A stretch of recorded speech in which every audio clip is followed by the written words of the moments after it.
기도하시겠습니다. 하나님 감사합니다. 오늘도 저희들을 사랑해 주셨기에 이 이른 아침서부터 저희들을 불러내시고 주의 말씀 앞에 앉게 하시며 주의 성령의 인치심을 통하여서 우리가 하나님의 자녀라는 사실을 깨닫게 하시고 확신케 하여 주셔서 이 어두운 세상에서 하나님만이 참된 빛이며 주님의 말씀만이 참되게 우리를 인도하시는 생명의 말씀인 것을 우리에게 확증시켜 주실 줄로 믿습니다. 주시는 말씀을 통해서 함께 주와 동행하는 귀한 하루가 되게 하실 줄로 믿고 예수님의 이름으로 기도하옵나이다. 아멘. 자, 오늘도 어제와 같이 같은 본문의 말씀을 가지고 나누겠습니다. 이사야 45장 3절입니다. 이사야 45장 3절 한 절입니다. 함께 읽습니다.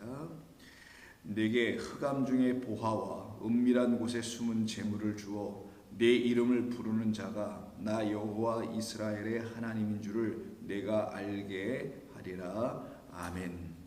우리가 어제 나눴던 말씀은 흑암 중에 보화, 곧 우리 어둠 가운데서 비춰주시는 참된 그리스도 예수께서 우리에게 우리 안에서 발견되어야 될 보화라는 것을 우리가 함께 말씀을 나눴었습니다. 그래서 그 보화 하나를, 그 한 가지, 그 하나를 가진 자들에게는 하나님의 참된 생명을 통하여 영생을 누리는 자, 영생을 얻은 자, 영생을 가진 자들이 되는 것입니다. 바로 그와 같은 그와 같이 우리를 그렇게 삼아내시기 위해서 하나님께서 우리에게 당신의 아들을 보내주시는 사건을 우리가 성경을 통해서 듣게 됩니다. 그러면 그 하나님께서 보내주신 그 아들이 정말 내 안에 지금 계신지를 어떻게 우리는 확인할 수 있는가? 어떻게 우리는 알 수 있는가? 아니, 예수님이 이 땅에 2000년 전에 오셨대. 그래서 그분을 믿으면 된대 라는 것으로 그분이 정말 내 안에 들어오심을 확신할 수 있는 것인가? 그럴 수 없다는 겁니다.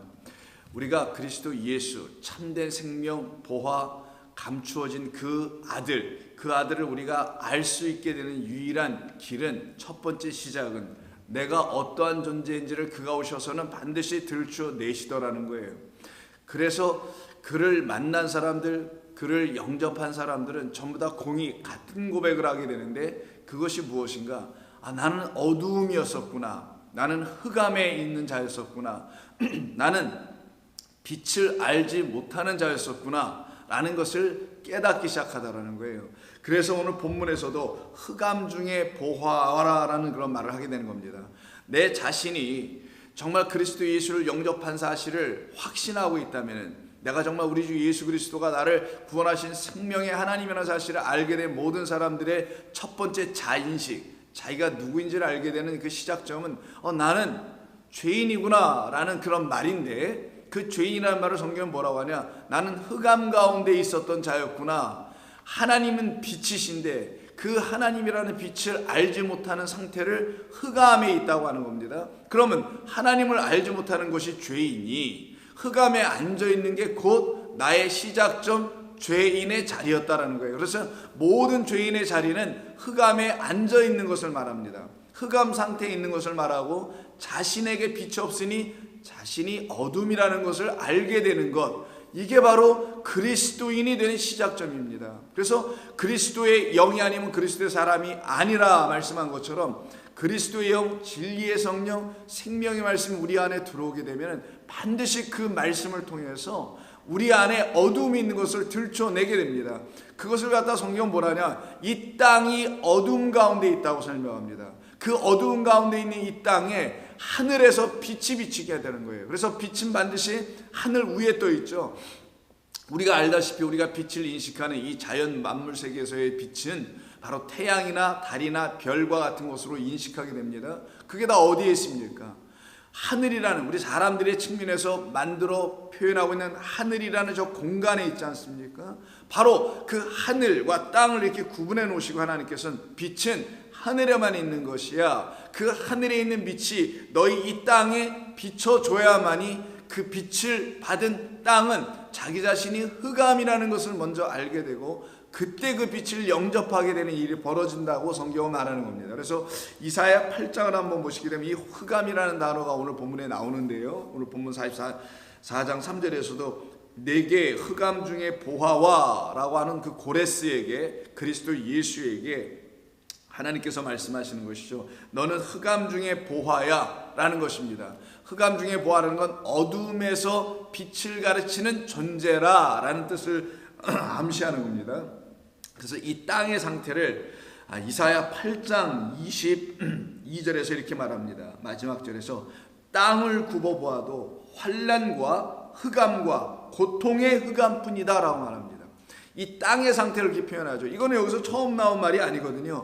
창세기 1장 2절에서 그 땅은 공허하고 혼돈하며 그 기품이 어둠 가운데 있다라고 하는 그 표현 자체에서 땅의 실존을 우리에게 알려줬었거든요. 땅이라는 것은 이 물리적인 땅이 아닙니다. 이 땅이 뭐가 어둡겠어요. 태양이 뜨면 밝죠. 태양이 져도 달이 떠도 밝습니다. 이런 땅을 말하는 게 아니라 우리라는 땅을 얘기하는 거예요. 성경에서는 우리 하나님의 말씀이 떨어져서 그 가운데서 하나님의 성전이 세워져야 될 그 마른 땅이 되어야 될 우리를 말하는 겁니다. 그 땅이 지금 어떠냐? 흑암이라는 거예요. 그 땅이 어떠냐? 환난을 맞았다라는 거예요. 환난은 재앙을 맞은 때입니다. 재앙은 내 안에 참된 하나님의 진리의 말씀으로 인도되지 못한 상태를 재앙 맞은 상태라고 하는 거고요. 그것을 갖다가 애굽적 삶 속에 여전히 있는 자들이라고 성경에서 말하는 거죠. 그래서 땅을 아무리 굽어보아도 환난과 흑암과 고통의 흑암뿐이다. 고통뿐이다. 즉 흑암에 있다라는 것은, 어둠 속에 있다는 것은 참된 하나님의 빛이 비춰지지 않은 상태이기 때문에 그 자체를 놓고 환난 맞은 백성, 고통 가운데 있는 백성이라고 하는 겁니다. 그래서 땅은 흑암뿐이다. 그들이 심한 흑암 가운데로 쫓겨 들어가리라 라고 말씀합니다. 심한 흑암 가운데로 쫓겨 들어가는 것, 그게 바로 우리의 첫 자리였던 것이죠. 이 상태를 놓고 뭐라고 하냐? 그 땅은 이런 흑암 가운데 있기 때문에 단순히 어둡다라는 말이 아니라 흑암 속에 있다는 것은 빛, 생명, 하나님이 없는 것이기 때문에 그들은 여전히 자기의 생명의 젖줄 되시는, 생명의 근원 되시는 여호와 하나님이 그들에게 없기 때문에 이들은 날마다 굶주려 있는 상태가 되는 겁니다. 하나님은 우리의 생명의 근원이거든요. 근데 그 하나님이 계시지 아니하니 육적으로는 먹을 것이 있어서 살아갈 수는 있으나 그들은 영적으로는 다 굶주린 자라고 성경이 말합니다. 영적으로 굶주렸다는 것은 그들에게 영원한 생명이 없다는 거예요. 영원한 생명이 없다는 것은 이 땅에 육으로 살고 끝날 수밖에 없는 존재로 멸망당할 거라는 걸 말하는 겁니다. 그래서 그 바로 위에 절 21절에서 이 땅, 흑암의 상태의 땅에 사는 자들을 놓고 뭐라고 하냐? 이 땅으로 헤매며, 이 땅 안에서 헤매며, 어둠 속에서 헤매며 곤고하며 굶주릴 것이라. 그가 줄일 때에 격분하여 자기의 왕과 자기의 하나님을 저주할 것이며 위를 쳐다볼 것이 본다 하더라도 그들 안에서 하나님의 생명이 아이가 무슨 일인지를 알지 못하더라는 거예요. 그래서 여전히 어떤 상태냐? 굶주린 상태. 굶주린 상태에 빠져 있는 영혼들, 그 영혼들에 대한 이야기를 바로 또 윗절에서는 마땅히 율법과 증거의 말씀을 따를지니 그들이 말하는 바가 이 말씀에 맞지 아니하면 그들이 정녕 참빛을 보지 못하고, 즉 율법이, 성경이 전해주는 말씀이 그들의 안에서 온전해지지 아니하면, 그래서 이 말씀이 맞지 아니하면 이게 진리네요, 이게 참된 말씀이네요 라고, 이게 그 하나님이 말씀하신 그대로 맞는 말씀으로 듣지 못하면, 그 말을 갖다가 이 말씀이 올바른 말씀이라는 것을 알지 못하면, 맞지 아니하면 그들은 정녕 아침 참빛을 볼 수 없을 것이다. 새벽빛입니다. 새벽별이 비치는 빛이죠. 그 빛을 만날 수가 없을 것이다. 그러기에 그 땅은 흑암 가운데 있는 땅일 수밖에 없다라고 성경이 말하는 겁니다. 이 상태를 같은 이사야 50장에서도 하나님이 말씀하십니다. 하나님께서 곤고한 자들을 향하여 당신의 그 백성들인 그 곤고한 자, 흑암 가운데 있는 그 고통과 환난 가운데 있는 자들을 향하여 하나님이 말씀하십니다. 10절에서 너희 중에 여호와를 경외하며 그의 종의 목소리를 청종하는 자가 누구냐? 흑암 중에 행하여 빛이 없는 자라도, 하나님 말씀하시죠. 우리의 삶의 모습을, 우리의 실존을, 우리는 흑암 중에 행하는 자, 우리는 빛 가운데서 할라크, 하나님과 동행하는 자야 되는데 그러지 못하고 빛이 아닌 빛을 모방하고 있는 것을 흑암이라고 합니다. 빛은 아닌데 빛을 모방하고 있는 게 흑암이에요. 흑암은 뭐냐? 땅입니다. 땅은 또 뭐냐? 하늘을 모방하는 거죠. 땅에 묶여서 사는 자들을 갖다가 흑암 가운데 있다라는 거예요. 땅에 빛은 있어요. 태양빛 이런 거 있지 않습니까? 세상에 밝히는 이런 빛들이 있잖아요. 그 인간이 만들어내놓고 그것을 가지고 이게 빛이라고 말하고 있는 그 모든 것은 참된 빛에 대한 모방에 불과하거든요. 그런데 그것 안에서 여전히 살고 있는 자, 행하고 있는 자, 그래서 흑암 안에서 하나님과 동행하고 있어 라고 말하는 사람들은 자기들이 참된 빛을, 진리를 아직 보지 못했음에도 불구하고 이것이 진리네, 이것이 빛이네 라고 하여 그 가운데서 행하는 자들을 말하는 거예요. 단순히 그냥 어둠 속에서 그런 악한 사람들에 대한 이야기를 얘기하는 게 아니라, 그래서 흑암 중에 할라크, 하나님과 동행하려고 하는 자들은 빛이 없는 자라도 이렇게 얘기합니다. 그래서 흑암 중에 행하기 때문에, 그래서 빛이 없는 자라도 여호와의 이름을 의뢰하며 자기 하나님께 의지할지어다. 비록 너희가 나라는 참된 빛을 보지 못하고 흑암이라는 이 빛을 모방하여 이 빛을 사실은 인식해야 될 이 흑암을 통하여 하나님을 알아가야 될 것인데도 불구하고 아직 알지 못하고 있는 너희들, 그렇다 할지라도 여호와의 이름을 의뢰하라. 하나님께 의지하라. 그러면 그 흑암이 빛임을 내가 알게 해줄게. 그 흑암 가운데 빛이 있음을 내가 알게 해줄게. 하나님이 지어놓으신 모든 만물 안에 하나님이라는 참된 빛이 계심을 내가 들추 알려줄게. 이 하나님의 말씀 안에, 이것이 우리의 눈에는 무슨 말씀인지 알지 못할 때는 이 말씀이 흑암이 되는 건데, 그래서 이 흑암이 결국 뭐가 되냐? 우리의 눈이 열리면은 빛의 말씀으로 다시 보여지게 될 것이다. 그래서 이 흑암이라는 성경, 하나님의 말씀이 흑암이 아닌데도 불구하고 우리의 눈이 여전히 소경된 눈을 갖고 있을 때는 이 말씀이 우리에게는 그냥 검은 글씨로만 보인다라는 거예요. 검은색으로만. 그래서 흑암이 되는 거예요. 그런 흑암이 우리에게 이렇게 읽혀지고, 그래서 읽혀지니까 이게 빛이네 라고 흑암 중에서 헛된 빛을 보고 있었던 우리에게, 아니야, 내가 너희에게 나의 아들을 통하여, 그리스도를 통하여 너의 눈을 밝히 비추게 할 거야. 그러면 너희는 그 빛으로, 그 눈에서 나오는 그 빛으로 이 하나님의 말씀을 읽으면 이건 너희에게 더 이상 흑암이 되지 않아. 여기에는 빛이 있음을 알게 될 거라는 것이, 흑암 중에 행하여 빛이 없는 자라도 여호와 하나님의 이름을 의뢰하는 자를, 그리고 여호와 하나님께 의지하는 자들에게 내가 빛을 주시겠다는 약속을 하는 겁니다. 그래서 58장에서도 하나님께서 말씀합니다. 58장 10절이에요. 바로 이와 같은 상태, 여전히 그 빛이 비춰지지 않아서 하나님의 참된 말씀은 양식이죠. 그 말씀이라는 영혼을, 우리의 영혼을 살찌는 양식이 주어지지 않았기 때문에 여전히 굶주린 자의 상태에 있는 우리를 향하여 하나님께서는 약속하십니다. 줄인 자에게, 58장 10절, 줄인 자에게, 굶주린 자예요. 심령이 가난한 자에게 내 심정이 동하며 괴로워하는 자의 심정을 만족하게 하면 내 빛이 흑암 중에서 떠올라 내 어두움이 낮과 같이 될 것이며 여호와가 너를 항상 인도하여 메마른 땅에서도 내 영혼을 만족하게 하게 하실 것이다. 하나님은 이와 같이 우리에게 약속하십니다. 그럼 이 약속을 이루시는 하나님의 구체적인 말씀이 있어야 될 거 아니겠어요? 그 언약을, 약속을 이루시는, 우리 안에서 이루시는 그 말씀은 9장에 있습니다. 이사야 9장에 보면 1절 이하 이런 말씀을 하십니다. 전에 고통받는 자들에게 흑암이 없으리로다.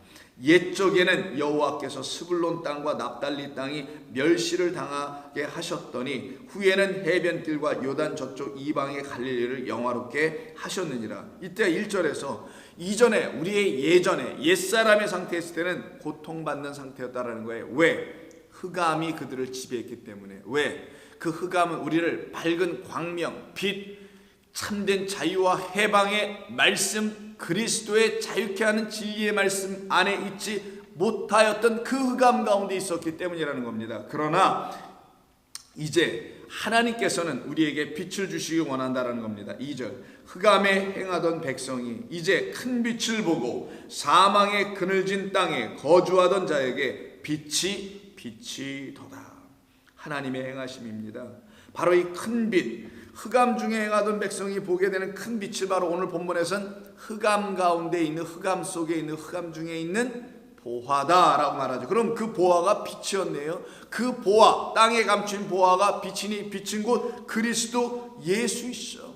그리스도 예수께서로서 빛으로 우리에게 오시게 되는 겁니다. 그 빛을 보는 자들에게는 그 빛으로 이제는 동행하고 그 빛 안에서 행하는 자들이 되죠. 그래서 마태복음 4장에서 마태는 우리 주 예수님, 이 땅에 오신 예수님을 바로 그 흑암 중에 보하며 그 어둠 속에서 비치는 빛이라는 것을 우리에게 알려주십니다. 그래서 이사야 이 9장을 인용하는 말씀이 마태복음 4장 15절에 나오는데, 이 4장 15절은 4장 1절부터 시작되어 11절까지 연속되어 있는 소위 광야에서 40일간 줄이며 그리고 금식하며 시험을 받으셨던 바로 그 말씀 다음에 붙어 있다라는 거예요. 그러면 시험이라는 게 먼저 나오는데, 이 시험의 내용은 어떤 것을 말하냐? 단순히 우리가 이 세상에서 무슨 시험 당하는 걸 얘기하는 것이 아니라, 하나님의 백성들이 하나님을 알지 못하는 거짓된 말로 인하여 전부 다 시험 가운데 빠져 있는 상태를 말하는 거예요. 그럼 거짓된 말은 누가 주냐?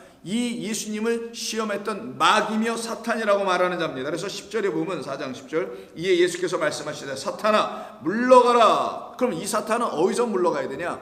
시험을 주는 그 자리에서 물러가야 돼요. 그러면 이스라엘 백성들이 시험을 당하는 그 자리가 어디였느냐? 그들이 모이는 자리, 예배당, 예전에는 그걸 회당이라 하죠. 아니면 성전이었었습니다.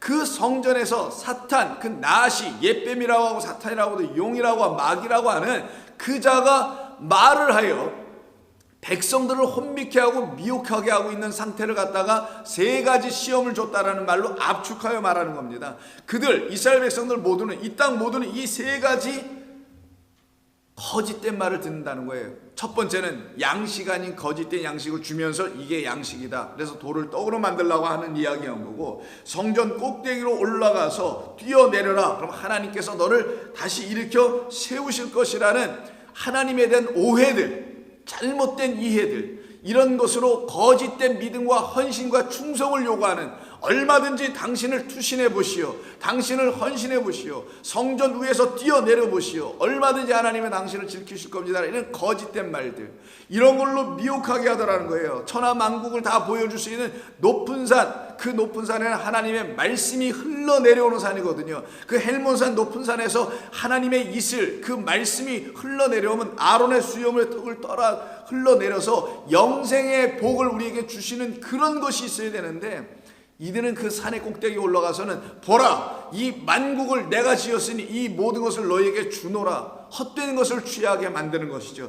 이게 바로 거짓된 성전 안에서 행하고 있었던 모든 비진리의 말들이었다라는 거예요. 이것을 가지고 시험이라고 말합니다. 그럼 하나님의 백성들이 당하고 있는 시험은 저 세상 밖에서 받는 시험도 아니고 인생 속에서 말하는 환난과 이런 등등의 것을 시험이라고 하는 것이 아니라, 그 나하시가 주는 거예요. 그 옛뱀이 주는 거. 그 옛뱀이 하와를 거짓된 말로 하나님을 왜곡시켜줬던 그 말들, 하나님이 그렇게 말씀하셨더냐? 라고 하면서 왜곡시키는 말들. 근데 지금의 많은 사람들도 하나님은 그렇게 말씀하고 있다면서 왜곡된 말을 한단 말이에요.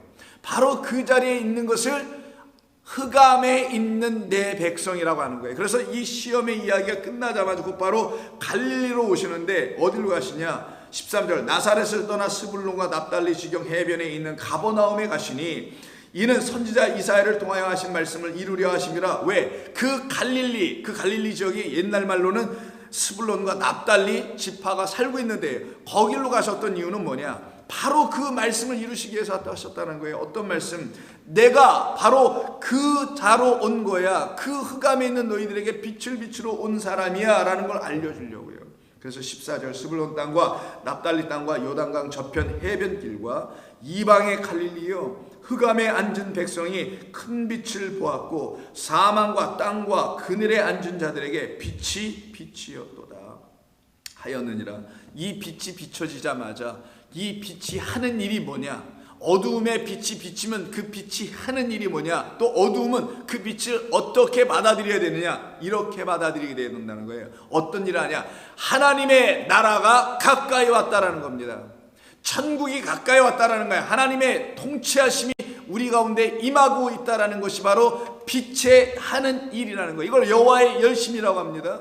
하나님 빛이시니까 그 빛이 일하는 건 뭐냐? 하나님의 빛, 진리의 생명의 말씀으로 우리를 섬겨 주셔서 우리를 이렇게 잘 받들어 주셔서 잘 따라올 수 있도록 이렇게 케어해 주셔서 하나님에게로 다 돌아오게 하는 회개가 우리 가운데 이루어지게 하려고 하는 것이죠. 그래서 아까 이사야 9장에서 그 흑암 가운데 있는 백성을 불러낼 자가 누구냐? 이사야 9장 6절에 이는 한 아기가 우리에게 낳고 한 아들을 우리에게 주신 바 되었는데 그의 어깨에는 정사를 메었고 그의 이름은 기묘자라 모사라 전능하신 하나님이라 영존하시는 아버지라 평강의 왕이라 할 것임이라. 이 평강의 왕이 오셔서 하시는 일이 뭐냐? 7절 그의 정사와 평강의 더함이 무궁하며 또 다윗의 왕자와 그의 나라에 군림하며 그 나라를 굳게 세우신다 하죠. 그 나라, 하나님의 나라 곧 우리 한 사람 한 사람. 하나님의 나라가 왜 우리가 되냐? 우리는 하나님의 통치하신 그 통치하신 그가 내게 왕이 되어 그가 나를 통치하심 섬겨주심을 받을 때 나는 그 하나님의 나라가 되는 거란 말이에요. 그래서 그 나라 우리를 굳게 세우고 지금 이후로 영원히 정의 즉 미슈파트와 공의 차다크가 그것을 보존하실 것이라. 참된 진리의 말씀 우리에게 주셔서 그것으로 우리를 심판하여 진리와 빛 가운데 행하게 한다는 걸 미슈파트라고 하는 거예요. 그걸 심판한다고 하는 겁니다. 그리고 공의로 그것을 보존하실 것이라. 만군의 여호와의 열심히 이를 이루시리라. 우리의 열심이 어디 갖다 내놓을 게 없다라는 거예요. 오직 여호와 하나님의 열심, 그 열심밖에는 우리가 받을 열심은 아무것도 없습니다.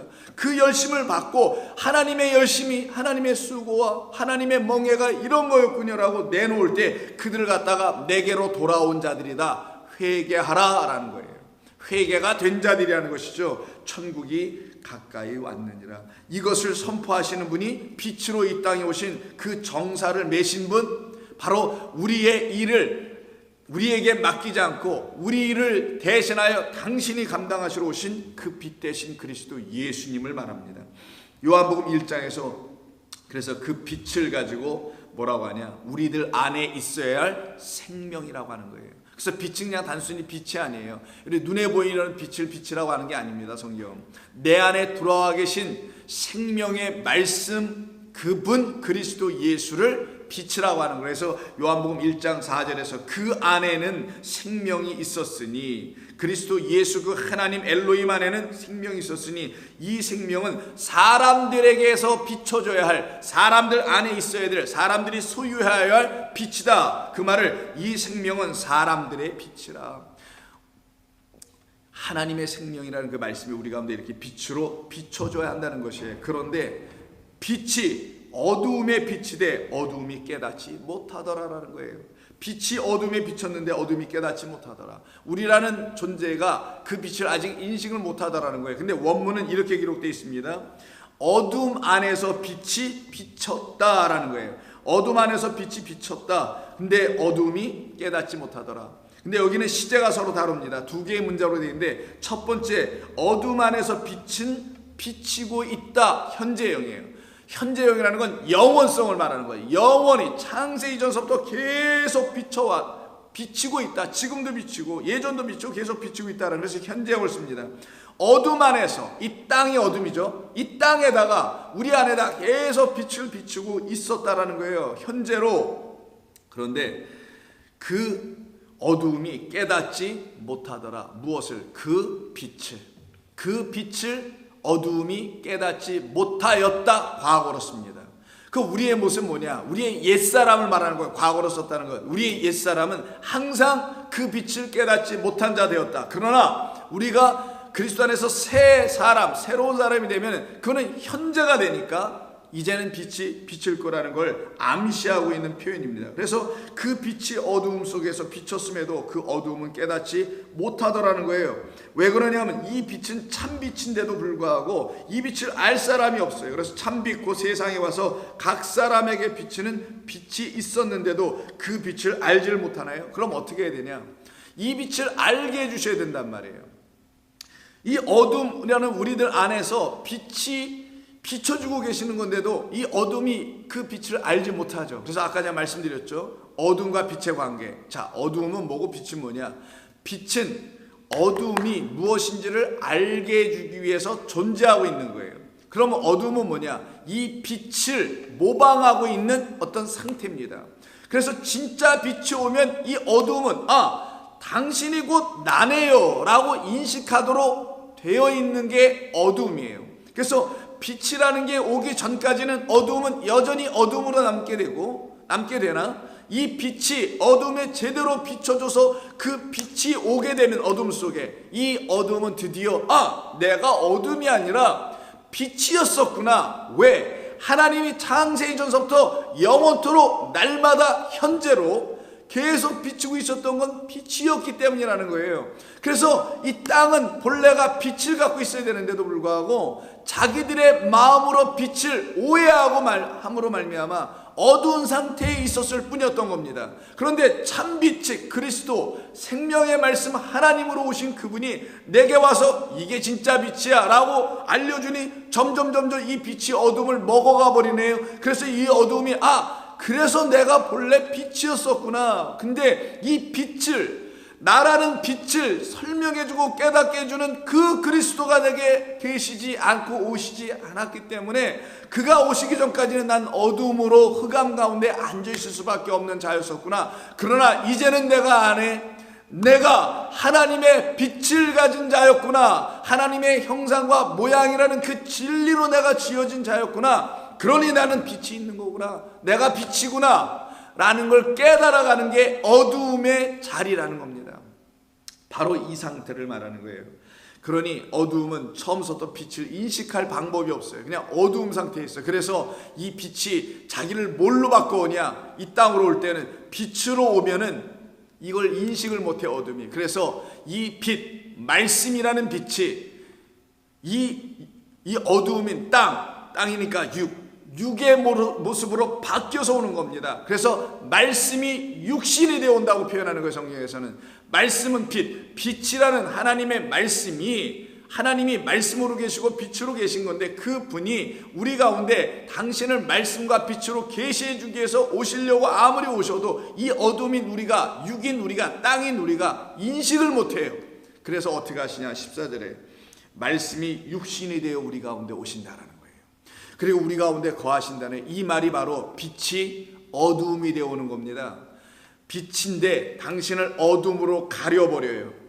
어둠으로 포장을 해. 그래서 어둠들이 보면 여기 어둠이 하나 왔네 라고 그 어둠을 가까이 합니다. 그랬더니만 이 어둠이라는 우리가 이 진짜 빛을 갖고 있는 어둠과 친하게 가까이 가다가 이 어둠이 갑자기 빛을 갖고 있는 어둠이 확 십자가에서 멸망을 당하네. 죽임을 당하네. 그때 어둠이 깨어져 버리고 그 십자가에서 죽음 당하실 때에 그 안에 담겨있는 속알맹이인 빛이 확 드러나는 거예요.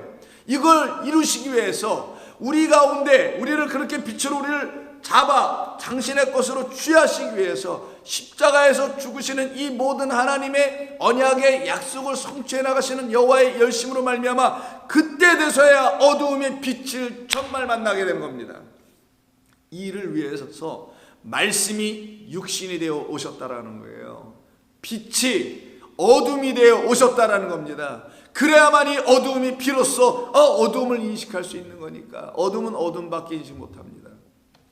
반대로 말하면 어둠이 빛이 되면 그때 빛은 빛밖에 인식하는 게 없어요. 성도는 그리스도만 인식하게 되어 있습니다. 성도가 아닐 때는 그 인간의 모습은 날마다 어둠밖에 아는 것이 없는 거예요. 그래서 세상은 하나님을 모르는 세상은 어둠밖에 인식할 수 있는 게 아무것도 없는 거예요. 그게 공허와 기품 속에 빠져 있고 혼란과 공허, 혼돈 속에 빠져 있는 이 세상이라고 말하는 겁니다. 그래서 말씀이 육신이 되어 우리 가운데 거하심에 우리가 그의 영광을 보니 아버지의 독생자의 영광이요라고 하는 거예요. 그리스도 예수 안에는 바로 이것이 있었구나. 하나님을 들춰내는 그 영광의 말씀이 저 그리스도 예수님 안에 있었던 거구나. 그걸 깨달으니 독생자의 영광이요 나를 향한 은혜와 진리가 그 안에 충만하였던 거구나 라는 것을 알기 시작하는 것입니다. 바로 이와 같은 것을 우리에게 가르쳐 주시려고 이미 마태복음 10장에서도 우리 주님께서 우리에게 이렇게 말씀하신 게 있어요. 10장 27절입니다. 27절을 보면은 내가 너희에게 어두운 데서 이르는 것을 광명한 데서 말하며 너희가 귓속말로 듣는 것을 집 위에서 전파하라. 자, 내가 너희에게 어두운 데서, 나는 주님이십니다. 예수님께서 말씀하시기를 내가 너희에게 어두운 데서 이른다고 하네요. 그럼 예수님이 어두운 데서 이른다는 말을 들어보면 아까 좀 전에 우리 요한복음에서 말씀 나눴던 것처럼 당신이 어두움으로 말씀하신다는 거잖아요. 어두운 데서 이른다는 것은 우리가 상식적으로 생각할 때 그분은 진리고 빛이신데 그럼 빛 가운데서 말씀하셔야 되는 게 맞는 것 같은데 왜 이렇게 마태복음에서 예수님이 말씀하시겠냐고요. 너희는 내가 빛인 것을 알지 못하기 때문에 내가 너희에게 너희가 알 수 있는 그 어둠이 뭐냐? 율법 아래에 갇혀 있는 걸 말하는 거예요. 이 눈에 보이는 것 아래에 갇혀 있는 걸 말합니다. 담장 이 바깥에 여전히 머무르고 있는 것을 말합니다. 그래서 어두운 데서 일은 말하다라는 거예요. 내가 어두운 데서 말했다. 원래는 직역하면 내가 흑암이에요. 내가 스토커스 흑암 호셰크인데 내가 이 흑암으로 어두움으로 너에게 말하는 것을 나중에 너희는 뭘로 알아듣게 되냐? 광명으로 되어 있지만 빛으로 너희들은 선포하게 될 것이다. 자, 내가 흑암으로 말했다. 그건 뭐냐? 내가 먼저 너희에게 율법을 줬는데 이 말씀은 너희들에게 알려지지 않는, 처음부터 깨달을 수 있는 말이 아니야. 그래서 이 말은 너희들에게 어두움이야. 너희들이 쉽게 이것을 함부로 너희들이 깨달았다 할 수 있는 말이 아니야. 나의 계시의 영, 내 영이 너희에게 부어지기 전에 너희는 알 수 없어. 그 영은 어떻게 오냐? 그리스도께서 부활하신 다음에 우리에게 오는 거예요. 다른 말로 하면 뭐냐? 내가 죽은 다음에 오는 거예요. 내가 완전히 하나님의 진리의 말씀으로 죽고 다시 살아났을 때만이 그 부활의 영이 나를 살려내야만이 그때 나는 하나님의 말씀을 어둠으로 보는 게 아니라 빛으로 읽기 시작하는 것을 말하는 겁니다. 그래서 내가 어둠으로 말했다, 내가 율법으로 말했다, 너희들이 알아듣지 못하는 말로 말했다. 그러나 이 사이에는, 광명의 빛이 비춰지기 이 사이에는 그리스도의 십자가의 죽음이 있는 겁니다. 우리의 죽음이 있어야 되는 거예요. 그렇지 않으면 그 말을 우리가 빛으로 이해하지 못해요. 진리의 생명의 말씀으로 받아낼 수가 없습니다. 하나님의 말씀을 아무리 읽어도 수천 번을 읽고 수만 번을 읽는다 할지라도 우리의 죽음을 이루시는 그리스도의 죽음과 함께 내가 완전히 진리의 말씀으로 나의 사망을 보지 않고서는 결단코 하나님의 말씀을 알 수가 없고 빛으로 하나님의 말씀을 인식할 수가 없게 됩니다. 진리의 말씀을 알아들을 수 없다라는 거예요. 그래서 내가 어둠으로 말하였던 그것을 너희는 어떻게 인식하냐? 아, 그게 빛이었군요. 그 율법이 그런 진리를 담은 말씀이었군요. 이렇게 너희들은 알아, 그렇게 말하게 될 것이다라는 거예요. 그러나 그렇게 말씀해 주시는 분이 없다면 우리는 여전히 어떻게 할 것이냐? 이걸 그냥 율법 어둠으로만 말하게 될 거라는 거예요. 근데 사람들은 자기들이 말하는 것이 어둠인 줄 모르고 그게 진리인 줄 알고만 말하는 사람들이 많이 이 세상에 있을 수 있겠죠. 그런 사람들이 우리의 옛 모습이었던 겁니다. 너나 나나 알 것 없이. 그리고는 너희가 귓속말로 들었던 것을 이제는 집 위에서, 여기 집은 성전입니다. 성전 그 위에서 세상을 향하여 선포하는 자들이 될 거야 라고 우리 주님이 말씀해 주십니다. 그래서 요한복음 8장 12절에서 이와 같이 당신이 율법을 가르쳐서 그 안에 있는 빛을 들춰내시는 말씀을 들은 자들만 그 빛으로, 빛 안에서 말씀을 서로 전할 수 있는 그들을 놓고 뭐라고 하냐? 예수님은 요한복음 8장 12절에서 예수께서 또 말씀하여 이르시되 나는 세상의 빛이니 이 빛은 나를 따르는 자는, 내 말을 듣고 따르는 자는 어둠에 다니지 아니하고 어둠으로 행하지 않는다라는 거예요. 여기 다니니까 파리파테오, 히브리어는 할라크, 에녹이 동행했다는 그 단어죠. 이스라엘 백성들이 40년 광야를 걸었다는 그 말입니다. 자, 어둠으로 다닌다라는 건 말씀이 아닌 것으로 다니진 않을 것이다. 참된 말씀으로 다니게 될 것이다. 그래서 그 참된 말씀으로 다니는 그들을 놓고 생명의 빛을 얻으리라. 그럼 생명이 곧 빛이요 빛이고 생명이니 생명은 하나님에게만 있는 거니 하나님은 빛이신 거예요. 그래서 생명의 빛이란 말은 하나님이 내게 생명이야. 그 생명이 되어 들어오면 그들의 안에선 환하게 비춰지는 겁니다. 그래서 그들의 영혼이 밝아지고 그들의 마음이 밝아지고 그들의 얼굴이 다 밝아질 수밖에 없어요. 그들의 얼굴이 수심이 가득하고 짜증나 있고 근심과 걱정이 있다면 그게 무슨 생명이라는 하나님을 갖고 사는 성도라 할 수 있겠냐고요. 어불성설입니다. 있을 수도 없는 일이에요.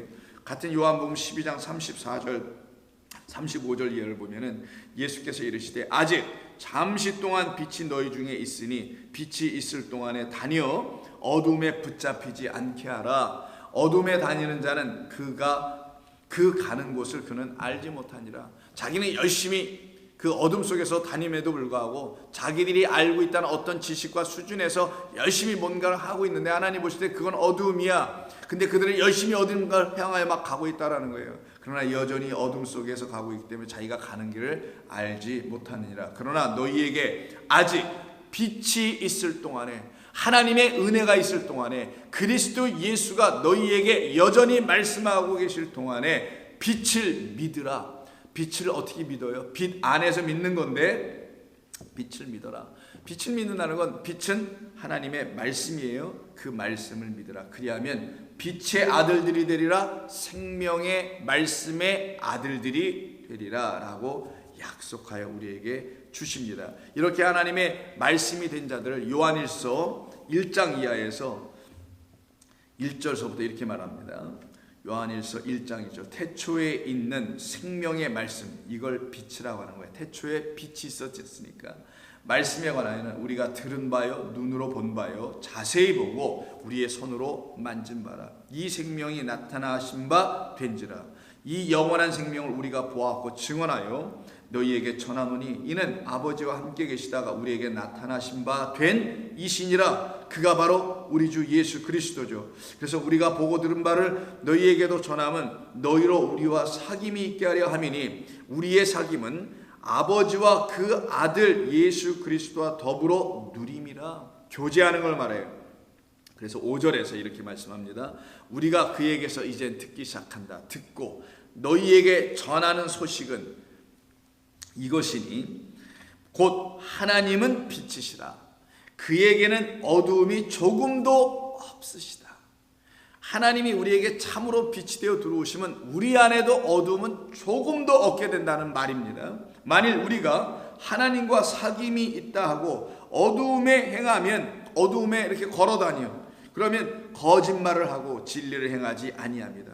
그러면 빛이라는 생명의 말씀이라는 하나님과 동행하는 사람들, 그 빛이 우리 가운데 비춰진 사람들은 어떤 상태의 삶을 사냐? 진리의 삶을 산다라는 거예요. 거짓을 가지고 사는 자들이 아니라는 거예요. 자기 안에 참된 진리를 가지고 사는 것을 갖다가 거짓말을 하지 않고 진리를 행한다고 하는 거예요. 입으로 거짓말하지 않고 이런 말이 아니라 내 안에 진리의 말씀이 있기 때문에 그 진리가 나를 이끌어 하나님과 동행하는 삶을 살게 하더라는 거예요. 그러니 하나님과 동행하는 삶을 사는 자마다 에녹이 돼요.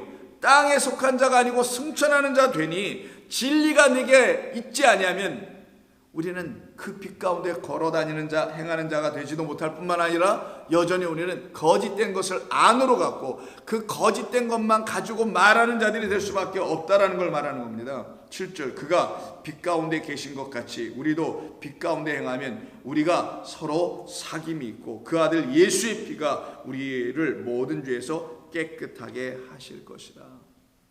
그러니 이 흑암 가운데 비춰진 이 빛, 흑암 중에 있는 이 보화인 그리스도가 보화요. 그 보화를 가진 자는 그 보화 안에, 보화는 곳간이라기도 했죠. 창고입니다. 하나님의 옛것과 새것을 가득 담아 놓으신 참된 말씀이 있는 곳이에요. 그 말씀을 가진 자, 그러면 보화를 가진 자는 그 보화를 내주는 곳간 통째를 가진 자, 곳간은 그리스도 예수, 그 예수 안에 있는 생명의 한없는 말씀들을 가진 자니 이들이 부자라는 거라서 이들이 온전한 부요한 자라는 거예요.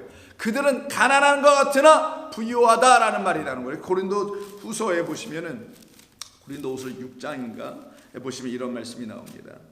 고린도 후서 6장에 보시면은 그들은 근심하나 이런 말이 나와요. 고린도후서 6장 10절. 6장 10절. 자, 7절 보시면 진리의 말씀과 하나님의 능력을 가진 자들에 대해 얘기하는 거예요. 자, 그들의 삶을 뭐라고 하냐? 10절에서 근심하는 자 같으나 항상 기뻐하네. 왜? 빛이 비치니까. 어떻게 근심하는 것 같아? 세상이 막 근심 속에 막 있어. 세상이 막 어지러워. 그런 것 같아 보이나 그들 안에는 항상 기뻐하고. 뭐 때문에? 이 빛이 비춰지니까, 말씀 때문에. 여러분 지금 그걸 경험하시는 거잖아요. 이 어려운 상황에서. 가난한 자 같으나 아무것도 없는 것 같아. 그러나 그 하나님이 주시는 걸 갖고 있기 때문에, 진리로 풍성하기 때문에, 말씀으로 풍성하기 때문에 부요한데, 그래서 오히려 많은 사람을 부요케 만들어 풍성하게 만든다는 거예요. 왜냐하면 그 안에는 보화가 있기 때문에. 그 보화를 가진 자, 이들을 갖다가 뭐라고 성경 오늘 본문에서 말하냐? 이렇게 말합니다. 이사야 45장 3절에서 내게 흑암 중에 보화와 또한 이 보화로 인하여 은밀한 곳에 숨은 재물을 줄 것이다. 그래서 보화를 가진 자들은 많은 재물을 얻는 거예요. 이 재물이 눈에 보이는 재물이 아니죠. 생명의 말씀이라는 그 재물이에요. 그 하나님입니다. 그래서 너희는 하나님과 재물을 함께 섬길 수, 취할 수 없다고 한 겁니다. 하나님이라는 참된 재물을 갖게 되면은, 그 보화를 갖게 되면 눈에 보이는 보화 재물이라는 그것들을 취할 수가 없게 되더라는 거예요. 그러니 하나님만이 내게 보아요, 그리스도만이 내게 재물이라는 것을 알게 되는 성도들에게는 바로 그 재물이 그들에게 흘러넘치게 됩니다. 이 재물이라는 말이 처음 사용된 것이 이 마타몬이라고 하는데, 이 말이 처음 사용된 것이 어디냐면 창세기 43장입니다. 창세기 43장은 여러분 잘 아시는 요셉의 11형제가 있잖아요. 야곱의 12아들. 근데 요셉이 이미 총리가 됐습니다, 애굽 땅에. 근데 그 땅에 온 땅에 기근이 있어가지고 사람들이 먹을 양식이 없어서 양식을 구하러 그 야곱의 아들들, 요셉의 형제들이 10형제가 그 양식을 구하러 요셉에게 찾아오게 되죠. 여차저차 해가지고 그들이 갇히게 되고, 시므온은 따로 묶어놓고 볼모로 잡아놓고 가서 베냐민 나의 동생을 데려오라 해서 그 19형제가 가서 또 베냐민을 데리고 옵니다. 그 과정을 설명하는 거예요. 그때 이들이 양식을 구하러 왔으니까 돈을 가지고 사러 왔을 거 아니겠어요. 근데 요셉이 그 형제들에게 양식을 다 담아주고 그 안에다가 그들이 살려고 했던 돈자루까지, 돈꾸러미도 같이 넣어서 주워 보냅니다. 그리고 그들이 길을 가다 보니까 자기들 안에 이 길 양식에서 필요한 양식뿐만 아니라 돈까지 넣어준 걸 뒤늦게 발견한 거예요. 그리고는 이들이 돌아올 때, 즉 베냐민과 함께 돌아와서 시몬을 구해내야 되니까 올 때 하는 말이 21절 이하입니다. 43장. 여관에 이르러 자루를 풀어본즉 각 사람의 돈이 전에 그대로 자루 안에 자루 아귀에 있기로 우리가 도로 가져왔고 양식 살 돈도 우리가 가지고 내려왔나이다라고 요셉을 만나면서 지금 얘기하는 거예요. 옛날 얘기하면서 우리의 돈을 우리 자루에 넣은 자는 누구인지 우리가 알지 못하나이다. 그가 이르되, 요셉이 이르되, 너희는 안심하라, 두려워하지 말라. 너희 하나님, 너희 아버지의 하나님의 재물을 너희 자루에 넣어 너희에게 주신 것이라. 이때 그럼 이들이 받은 게 뭐냐? 이 돈과 그리고 돈꾸러미와 그 양식을 갖다가 성경을 좀 뭐라고 하느냐? 너희 아버지의 하나님, 즉 야곱의 하나님이 재물을 너희 자루에 넣어 너희에게 주신 것이라 합니다. 이때가 이걸 재물이라고 해요. 그러면 양식 살 돈을 가지고 내려왔지만 그 돈으로는 살 수 없는 다른 양식을 그들에게 자루에 넣어줬다는 걸 알려주려고 그 돈꾸러미까지 같이 넣어서 준 거란 말이에요. 이런 돈으로는 살 수 있는 양식이 아니야. 너희 아버지의 하나님이 너희들에게 주시려고 하는 그 재물은 바로 이런 양식이란다. 어떤 양식? 돈으로 살 수 없는 이 양식. 누가 내어주는? 요셉, 양식 곡간을 책임지고 있는, 그래서 곡간을 열고 그 안에서 옛것과 새것을 내주는, 그 씨를 내주는 요셉이 내어주는 생명의 양식을 하나님의 재물이라고 하는 거예요. 이 하나님의 재물, 이것을 받은 자들에게 지금 말하는 겁니다. 너희들이 갖고 있는 게 뭔지 아니? 그거는 단순히 너희들이 하루 먹고 죽을 양식을 말하는 게 아니라 하나님이 너희에게 주시는 참된 보화, 그 보화로 말미암아 그 곡간이 열리면 그 곡간 안에서 너에게 흘러내려오는 생명의 말씀이라는 물 혹은 씨 혹은 빛이야. 그래서 빛, 그 다음에 물, 씨가 첫째 날, 둘째 날, 셋째 날로 창세기에 우리에게 기록되어 설명하고 알려주시는 것입니다. 그러면 이 재물이 그럼 무엇인지를 더 구체적으로 우리에게 알려주는 것은 잠언 2장에 나옵니다. 잠언 2장은 지혜를 얘기하는 겁니다. 이 지혜는 의인화된 지혜, 곧 그리스도 예수가 지혜, 생명의 말씀으로 오시는, 말씀을 전해주시는 그분이 하나님의 지혜로 오셔서 그 지혜를 우리에게 전해주면 하나님의 지혜를 우리가 갖게 되어 하나님을 알게 해주시는 말씀을 기록한 게 2장이에요 1절, 내 아들아 내가 만일 나의 말을 받으며 나의 계명을 내게 간직하며 내 귀를 지혜에 기울이며 내 마음을 명철에 두며 지식을 불러 구하며 명철을 얻으려고 소리를 높이며 은을 구하는 것 같이 그것을 구하며 감추어진 보배를 찾는 것 같이 그것을 찾으면, 여기서 감추어진 보배가 나오죠. 그 감추어진 보배를 찾는 것, 우리가 어저께 말씀을 나눌 때 어린 양, 잃어버린 어린 양 찾는 거 있죠. 드라크마 찾는 거 있죠. 그렇게 감추어진 보배를, 땅에 감추어진 것, 내 안에 감추어진 보배를 찾는 것 같이 그것을 찾으면 여호와 경외하기를 깨닫게 될 것이다. 그 보화 그리스도 진리의 말씀이 내게 여호와 하나님이 누구이신지를 깨닫게 해주는 말씀으로 들어오신다라는 거예요. 그래서 하나님을 어떻게 되냐, 결국은 알게 되리라. 그래서 오늘 본문에서도 그 흑암 중에 있는 보화와 그리고 그 감춰진 재물을 내게 주게 되면 그것을 갖고 있는 너를 사람들이 보게 되면 너의 이름을 가지고 내가 그들을 구원한 하나님이라는 사실을 알게 될 것이라고 본문 3절이 말하는 겁니다. 똑같은 말인 거죠. 그래서 잠언 2장에도 여호와를 경외하기 시작하고 깨달아 알게 되며 하나님을 알게 되리니 대저 여호와는 지혜를 주시며 지식과 명철을 그 입에서 내심이다 라고 말합니다. 그래서 감추어진 보배예요. 감추어진 재물입니다. 이게 바로 이것을 우리에게 주시겠다라고 약속하신 거예요. 그래서 45장 오늘 본문 3절에 보면은 흑암 중에 보화와 은밀한 곳에 숨은 재물을 너에게 주어 내 이름을 부르는 자들이 나오게 하겠다. 당신만이 그 보화를 갖고 있으니 당신은 금과 은을 우리에게 주는 그 보화를 가진 자가 아니요 우리에게 새 이름을 주어서 그 이름으로 우리를 일으켜 세우는 하나님의 아들로 오신 것입니다. 이 사건을 알려주는 게 사도행전 3장에 있었던 성전 미문에 앉아있던 그 사람의 이야기 아닙니까? 안전뱅이의 이야기. 우리는 금과 은을 주지 못해. 우리 주 예수께서 우리에게 주신 보화는 금과 은이라는 이 눈에 보이는 성전을 도배하고 있는 우리의 인생을 도배하는 화려하게 만드는 그런 금과 은들이 아니라 새 이름을 주길 원하는 거야. 나사렛 예수의 이름을 네가 가져야 한다. 그래서 오늘 본문에서도 내 이름을, 그 보화를 갖고 있는 너를 알게 되면 그들은 너의 이름을 부르게 될 거야. 너의 이름을 부르는 자가 나 여호와 이스라엘의 하나님인 줄을 네가 알게 하리라. 그러니 결국 우리 모두에게는 하나님께서 찾아오셔서 하시는 일이 뭐냐, 당신의 아들의 이름 안에서 여호와 하나님을 알게 하시겠다라는 거예요. 그 예수 그리스도의 이름, 그 주의 이름을 부르게 하여 당신만이 그 금과 은이 아닌 바로 이 금과 은이라는 보화와 재물을 우리에게 주시는 그 하나님, 말씀이라는 보화, 감추어진 하나님의 은혜와 진리를 우리에게 부어주시는 하나님의 아들로 오신 분인 당신이니 내가 어찌 당신을 찾지 아니할 수 있으리까? 그 사람을 찾으려면 그 사람 이름을 불러야 될 거 아니에요. 그래서 그 이름을 부른다는 것은 그를 찾는다라는 거예요. 나를 구원하실 생명의 주로 찾고 있다는 것이죠.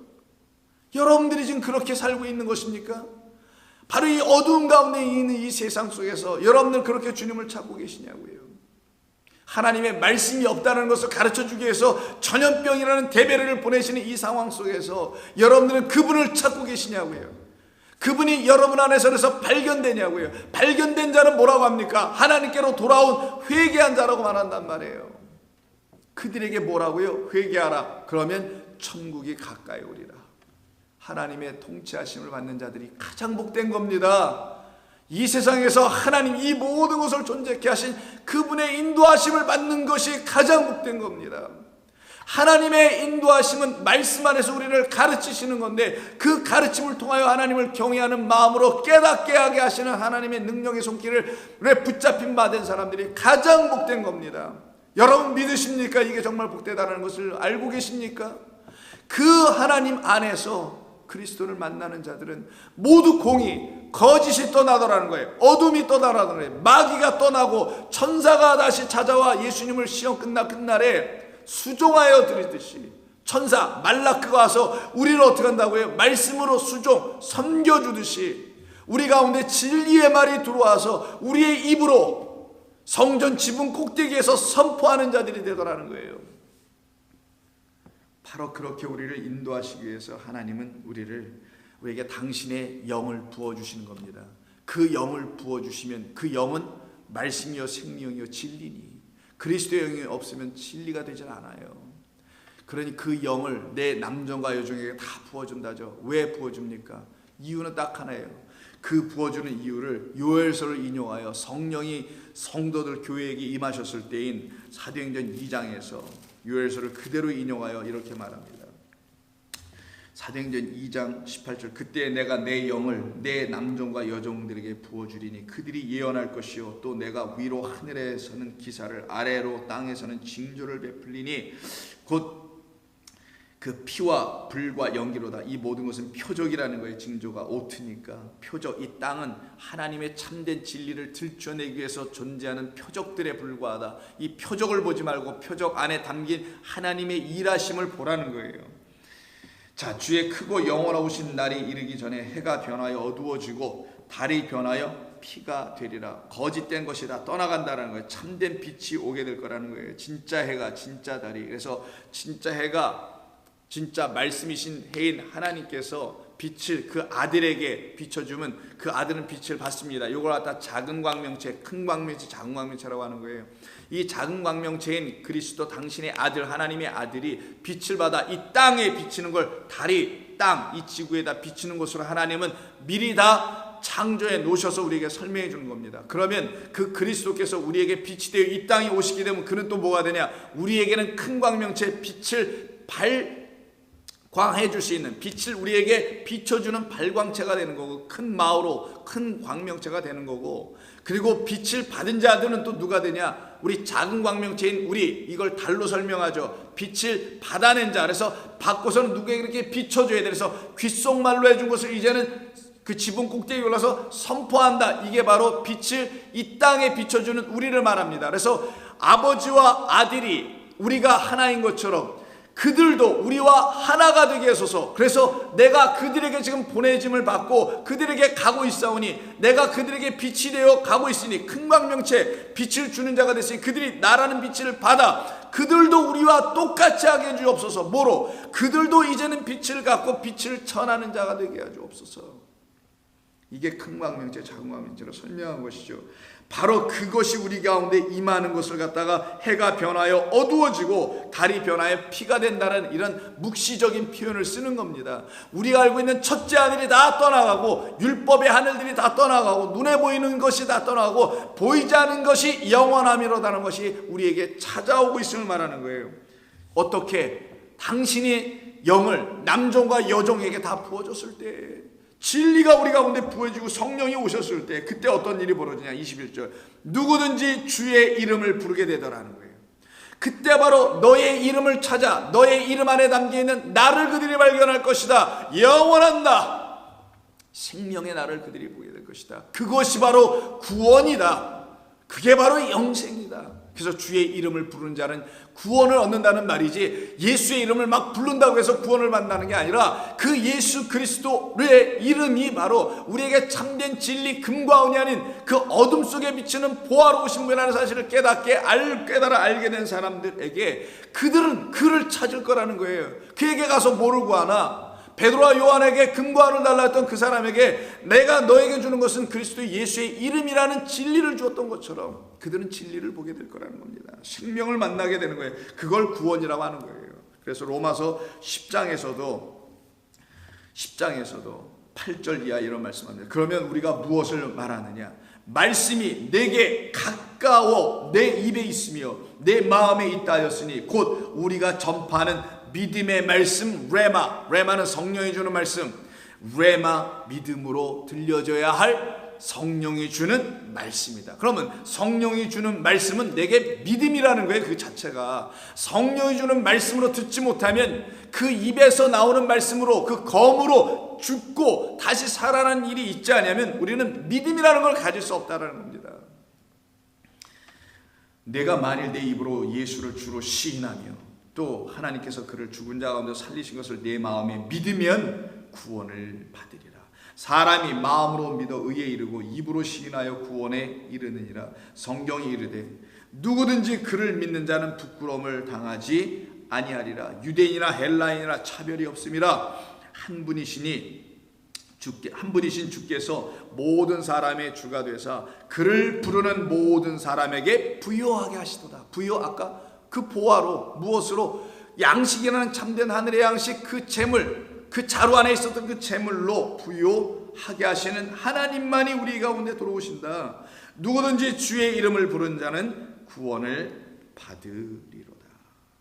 이게 바로 복된 소식이에요. 그런즉 그들이 믿지 아니하는 이를 어찌 부를 것이며 듣지도 못하는 이를 어찌 믿으리요. 전파하는 자가 없이 어찌 들으리요. 그러나 우리에게 지금 전파하십니다. 하나님은 마치 이 세상에 코로나라는 이 어떤 세계적인 대유행병, 이 바이러스가 퍼져나가고 전파되어 나가는 것뿐만이 아니라 하나님은 이를 통하여서 하나님의 진리의 말씀을 전파해 나가셔서 듣지 못한 자, 보지 못한 자, 생명의 말씀을 만져보지 못한 자들에게 하나님의 이 좋은 복된 소식을 전하는 여러분 모두가 되어야 될 것입니다. 그들이 바로 하나님의 백성이에요. 그들이 이제는 흑암의 자리에서 일어난 자들입니다. 거기서 나온 자들이에요. 그리고 주와 함께 동행하며 그와 함께 따라가 그들을 놓고 성경은 뭐라 하냐? 너희가 세상의 빛이라 라고 합니다. 마지막으로 마태복음 5장 산상순의 말씀 한번 읽고 마칩니다. 그런 우리를, 하나님의 선포하는 말씀을 듣는 우리를 놓고 뭐라고 말하냐? 5장 14절 마태복음 5장 14절 너희는 세상의 빛이라. 산 위에 있는 동네가 숨겨지지 못할 것이요. 산 위에 있는 동네는 성전을 말합니다. 그 시온산 위에 있는 동네, 그 성이에요. 성. 그 성이 이제는 숨겨지지 못할 것이요.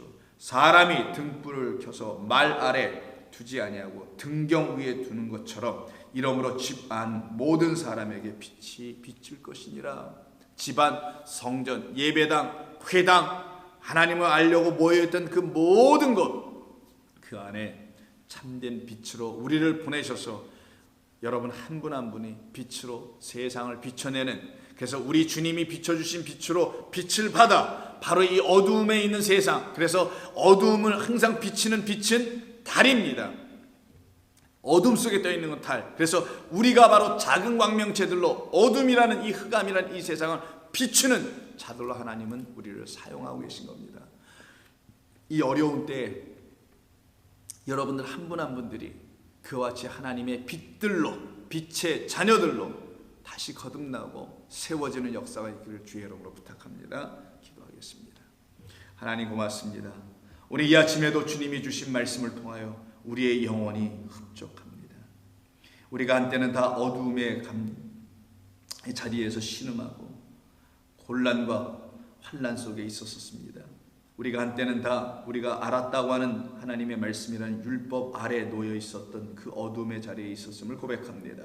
그러나 우리 주님 찾아오셔서 우리의 눈을 여시는 진리의 영을 부어주시고 그 영을 통하여 생명의 말씀, 믿음의 말씀을 주셔서 그 말씀으로 우리의 영혼이 일어나게 하셨사오니 어찌 우리가 더 이상 흑암에 앉은 자들, 스불론 땅에 있는 자들이 될 수 있사오리까? 바로 그 가운데서 시리에 빠져 업으로 살아가고 있는, 세상을 낚으려고 있었던 우리들을 바로 불러내어 나를 따르라, 내가 너희를 세상을 낚는, 사람을 낚는 바로 하나님의 말씀으로 하나님의 영혼들을 구원해내는 자들로 세우시겠다고 하신 그 약속의 말씀이 이제 우리 모두에게 일어나게 도와주시옵소서. 우리 주님 예수님의 이름으로 기도하옵나이다. 아멘.